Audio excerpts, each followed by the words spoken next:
Joshua Gust told me he and his family did everything they could to try to salvage the building, but it was just too old.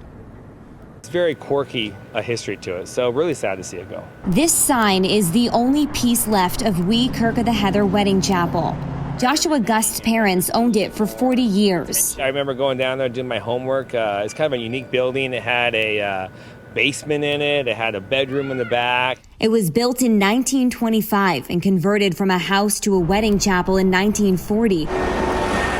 One of the first chapels on Las Vegas Boulevard. But as downtown changed, so did business. You drove right by. It was kind of the last place you saw before the courthouse, before you turned down to go to the old marriage bureau. And then once they moved that further south, that just really, really hurt business. And since then, it's never really been the same. His family owns several chapels in town. As his parents got older, Gust told me they wanted to take a step back, so they started leasing it to another couple 7 years ago. They sold it to a Chicago corporation in April, not knowing it would be demolished 6 months later. Unfortunately, this has been a crazy year, and I think that was the actually operating as a chapel. COVID kind of finished that off for it.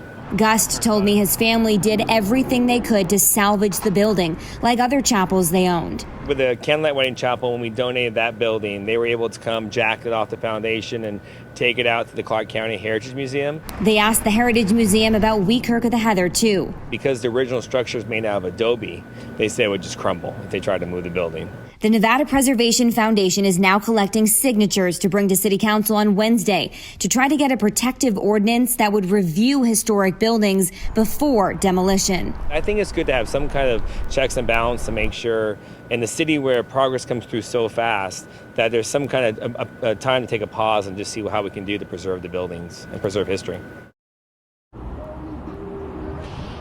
A spokesperson with the city told me the demolition permit was still under review when crews started to tear it down, so the new owners will be getting a notice of violation.